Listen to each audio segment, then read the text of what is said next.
എന്നാൽ നാം മരിച്ചാൽ വഴി പറഞ്ഞു കൊടുക്കാൻ നമുക്ക് സാധിക്കത്തില്ല. അവരെങ്ങനെയാണ് നമ്മുടെ ഭവനത്തിലേക്കുള്ള വഴി കണ്ടുപിടിക്കുന്നത്? പണ്ടൊക്കെ അവർ നമ്മുടെ വീട്ടിൽ വരുമ്പോൾ നമ്മളവരോട് കുശലാന്വേഷണങ്ങൾ നടത്താറുണ്ടായിരുന്നു.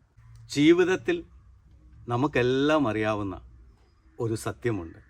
നമ്മെപ്പോലെ തന്നെ മറ്റുള്ളവർക്കും അറിയാവുന്ന ഒരു സത്യം എന്താണെന്നറിയാം.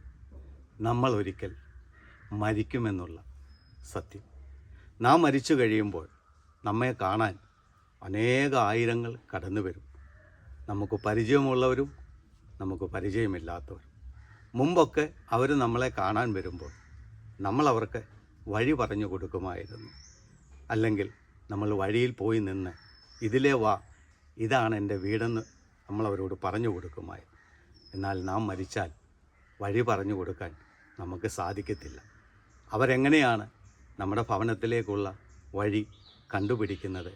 ഭിത്തിയിൽ നമ്മുടെ ഫോട്ടോ വെച്ച ബാനറുകളും പോസ്റ്ററുകളും കാണും. അത് കണ്ടിട്ടാണ് അവരൊക്കെ നമ്മുടെ ഭവനങ്ങളിലേക്ക് വരുന്നത്. പണ്ടൊക്കെ അവർ നമ്മുടെ വീട്ടിൽ വരുമ്പോൾ നമ്മളവരോട് കുശലാന്വേഷണങ്ങൾ നടത്താറുണ്ടായിരുന്നു. എന്നാൽ ഇപ്പോഴവർ വീട്ടിൽ വന്നപ്പോൾ നമുക്കവരോട് കുശലാന്വേഷണം നടത്താനോ അവർക്കൊരു കാപ്പി കൊടുക്കാനോ നമുക്ക് സാധിക്കത്തില്ല.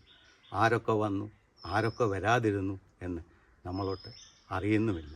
അവർ വന്ന് നമ്മളെ നോക്കി അവർ തിരിച്ചു പോകുന്നു.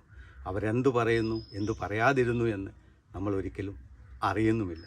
ചിലരൊക്കെ നമ്മളെക്കുറിച്ച് നല്ലത് പറയും, മറ്റു ചിലർ നമ്മുടെ മരണം ആഘോഷിക്കുകയും ചെയ്യും.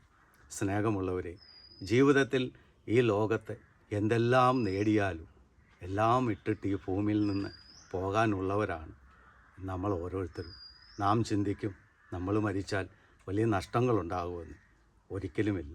ആർക്കും ഒരു നഷ്ടവും നമ്മൾ മരിച്ചാൽ ഉണ്ടാകുന്നില്ല എന്നുള്ളത് ഒരു സത്യമാണെന്ന് മനസ്സിലാക്കി നമ്മൾ ജീവിക്കുക. ജീവിക്കുന്ന കാലം നന്മ ചെയ്യാനും നല്ലത് പറയാനും പ്രവർത്തിക്കുവാനും നമുക്ക് സാധിച്ചാൽ ഒരുപക്ഷെ നാം മരിച്ചു കഴിയുമ്പോൾ മറ്റു മനുഷ്യൻ നമ്മളെക്കുറിച്ച് നല്ലത് മറ്റുള്ളവർ പറയുവാൻ ഇടയായിത്തീരും. നമുക്ക് കേൾക്കാനോ കാണാനോ അറിയത്തില്ല എങ്കിൽ തന്നെയും നമ്മളുടെ നാമം ഒരിക്കലും ദൂഷിക്കാതിരിക്കും. ഓർക്കുക, നാം ഒരു നാൾ മരിക്കും. മരിക്കുമ്പോൾ നാം അറിയുന്നില്ല എന്താണ് നമ്മുടെ ജീവിതത്തിൽ സംഭവിക്കുന്നത്. നാം എല്ലാം വിശ്വസിക്കുന്നു.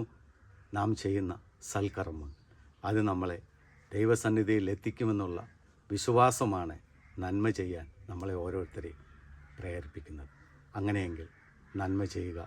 ദൈവസന്നിധിയിലായിരിക്കുവാൻ ഈ ഭൂമിയിലെ ജീവിതം നന്മ ചെയ്ത് ജീവിക്കുക. ഈ ഭൂമിയിൽ സ്വർഗതുല്യമായി ജീവിക്കുന്ന സ്വർഗതുല്യമായ ചിന്തകളുള്ള വ്യക്തിക്കാണ് സ്വർഗമെന്ന് പറയുന്നത് ദൈവം ഒരുക്കി വച്ചിരിക്കുന്നത്. ഈ ഭൂമിയിൽ നരകതുല്യമായി ജീവിക്കുകയും മറ്റുള്ളവരെയെല്ലാം ദ്രോഹിക്കുകയും ചെയ്യാവുന്നതെല്ലാം ചെയ്തു കൂട്ടുകയും ചെയ്തിട്ട് സ്വർഗം നമ്മൾ അവകാശപ്പെടുന്നതിൽ അർത്ഥമില്ല. നാം മരിക്കുമ്പോൾ നമ്മുടെ കൂടെ വരുന്നത് നമ്മൾ ചെയ്ത നന്മ തിന്മകളായിരിക്കും. ദൈവം നിങ്ങളെ അനുഗ്രഹിക്കട്ടെ.